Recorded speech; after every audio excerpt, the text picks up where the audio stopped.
Hello दोस्तों, आज हम इतिहास के 5 सबसे कुख्यात समुद्री लुटेरों के बारे में बात कर रहे हैं। नंबर 5, ब्लैकबियर्ड। ब्लैकबियर्ड संभवतः इतिहास का सबसे प्रसिद्ध समुद्री डाकू है, लेकिन उसका जीवन रहस्य में डूबा हुआ है। उनके और उनके समय के अन्य समुद्री लुटेरों के बारे में जो कुछ भी हम जानते हैं, वो 1724 की एक किताब से आता है, जिसे कैप्टन चार्ल्स जॉनसन के नाम से प्रकाशित किया गया था, जिसे A General History of the Pirates कहा जाता है। चार्ल्स जॉनसन एक फेक नाम है और इस पुस्तक का श्रेय अक्सर लेखक डैनियल डेफो को दिया जाता है, जिन्होंने रॉबिन्सन क्रूसो जैसे प्रसिद्ध उपन्यास लिखे थे। कुछ पुस्तक उस समय के सरकारी दस्तावेजों द्वारा समर्थित हैं, जबकि स्कॉलर्स ने अन्य भागों को झूठा साबित किया है। किताब कहती है कि ब्लैकबियर्ड का असली नाम एडवर्ड थैच था। उनका जन्म ब्रिस्टल, इंग्लैंड में हुआ था और स्पेनिश उत्तराधिकार के युद्ध 1701 से 1714 के दौरान एक निजी व्यक्ति के रूप में सेवा की थी।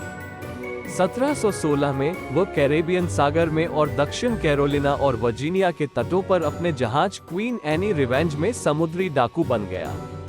उन्होंने पायरेसी के स्वर्ण युग लगभग 1650 से 1720 के दौरान एक फियरसम रेप्यूटेशन अर्जित की, जो इतिहासकार और पत्रकार कॉलिन वुडार्ड के अनुसार ब्लैकबियर्ड अपने लाभ के लिए उपयोग किया जाता था।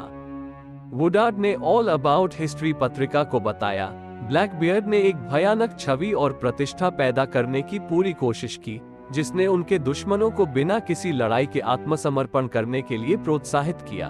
पायरेट्स का एक सामान्य इतिहास ने दावा किया कि थैच की विशाल दाढ़ी उसकी आंखों तक आई और कार्रवाई के दौरान उसने पिस्तौल के 3 ब्रेस बैंडोलियर्स जैसे होल्स्टर्स में लटके हुए और अपनी टोपी के नीचे हल्की माचिस चिपका दी, खुद धुएं की भयावह धुंध में। नेशनल पार्क सर्विस के अनुसार उत्तरी कैरोलिना में ओक्राकोक द्वीप के पास ब्रिटिश नौसेना द्वारा अपने जहाज पर हमला करने के बाद नवंबर 1718 में ब्लैकबियर्ड की मौत हो गई थी। Number 4, Ching Shih. इतिहास में सबसे सफल समुद्री लुटेरों में से एक चिंग शिह नाम की एक महिला थी, जिसे कभी कभी चेंग आई साओ या झेंग यी साओ कहा जाता था। 18वीं शताब्दी के अंत में चीन के ग्वांगझू में शिह यान के रूप में गरीबी में जन्मी शिह एक सेक्स वर्कर थी, जब तक कि उसने 1801 में चिंग नाम के एक समुद्री डाकू से शादी की और चिंग शिह नाम लिया, जिसका अर्थ चिंग की पत्नी था। इस जोड़ी ने क्षेत्र के राइवल समुद्री डाकू गिरोहों को एक ग्रुप में ऑर्गेनाइज किया। 1807 में चिंग की मृत्यु हो गई और शिह ने समुद्री डाकू ऑर्गेनाइजेशन का एकमात्र नियंत्रण जब्त कर लिया। मरे के अनुसार शिह ने ऑर्गेनाइजेशन और कानूनों के सख्त कोड के माध्यम से समुद्री लुटेरों पर नियंत्रण हासिल कर लिया। अपनी शक्ति की ऊंचाई पर शिह, जिसे समुद्री डाकू रानी भी कहा जाता है, ने लगभग 70,000 समुद्री डाकू द्वारा संचालित 1,200 जहाजों के ऑर्गेनाइजेशन को नियंत्रित किया।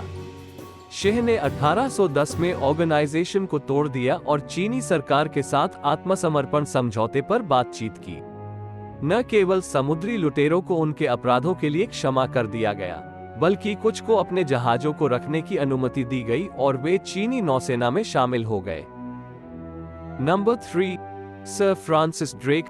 सर फ्रांसिस ड्रेक कुछ लोगों के लिए नोबल मैन थे और दूसरों के लिए समुद्री डाकू।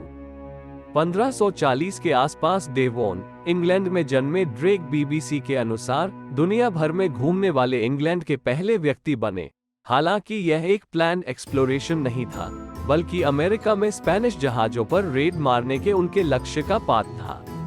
ड्रेक के रेड्स एक अंग्रेजी पॉइंट ऑफ व्यू से राइट थे, क्योंकि स्पेनिश पीपल्स ने पूरे न्यू वर्ल्ड टेरिटरी पर दावा किया था, लेकिन स्पेनिश पीपल्स के लिए ड्रेक एक खतरनाक समुद्री डाकू चोर था, जिसे उन्होंने एल ड्रेक या ड्रैगन इलेम मफी का नाम दिया था। इंग्लैंड में प्लायमाउथ विश्वविद्यालय में समुद्री और नौसेना के इतिहास के एक सहयोगी प्रोफेसर ने विश्वविद्यालय की वेबसाइट पर एक लेख में लिखा, ड्रेक ने अपनी जलयात्रा से बहुत सारा खजाना वापस लाया और महारानी एलिजाबेथ प्रथम के साथ अपने धन को साझा किया। वो एक प्रमुख नौसैनिक कमांडर भी थे, जिन्होंने स्पेनिश आर्मडा के खिलाफ लड़ाई लड़ी, जो स्पेनिश जहाजों का एक बड़ा बेड़ा था, जो इंग्लैंड पर आक्रमण करने और क्वीन रूल को उखाड़ फेंकने के असफल प्रयास का हिस्सा था। ड्रेक की लेगेसी उनकी इन्वॉल्वमेंट इन स्लेवरी के कारण और भी खराब हो गई।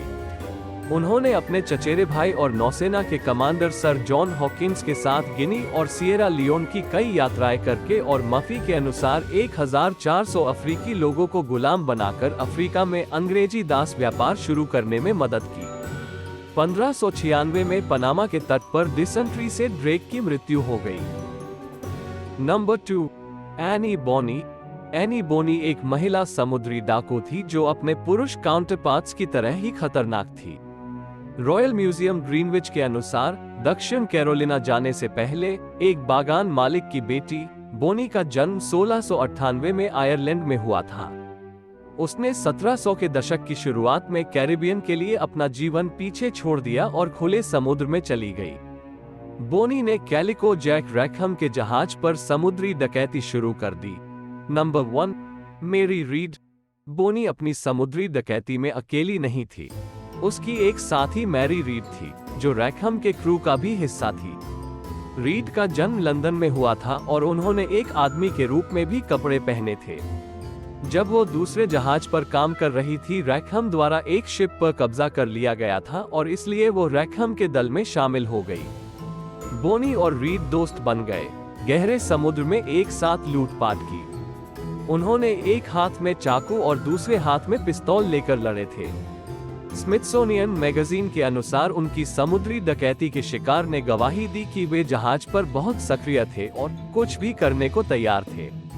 रैकहम के जहाज और चालक दल को 1720 में जमैका से पकड़ लिया गया और ट्रायल पर रखा गया, लेकिन बोनी और रीड को फांसी से बचा लिया क्योंकि वे दोनों गर्भवती थी। रीड बुखार से जेल में मर गए जबकि बोनी बच गए।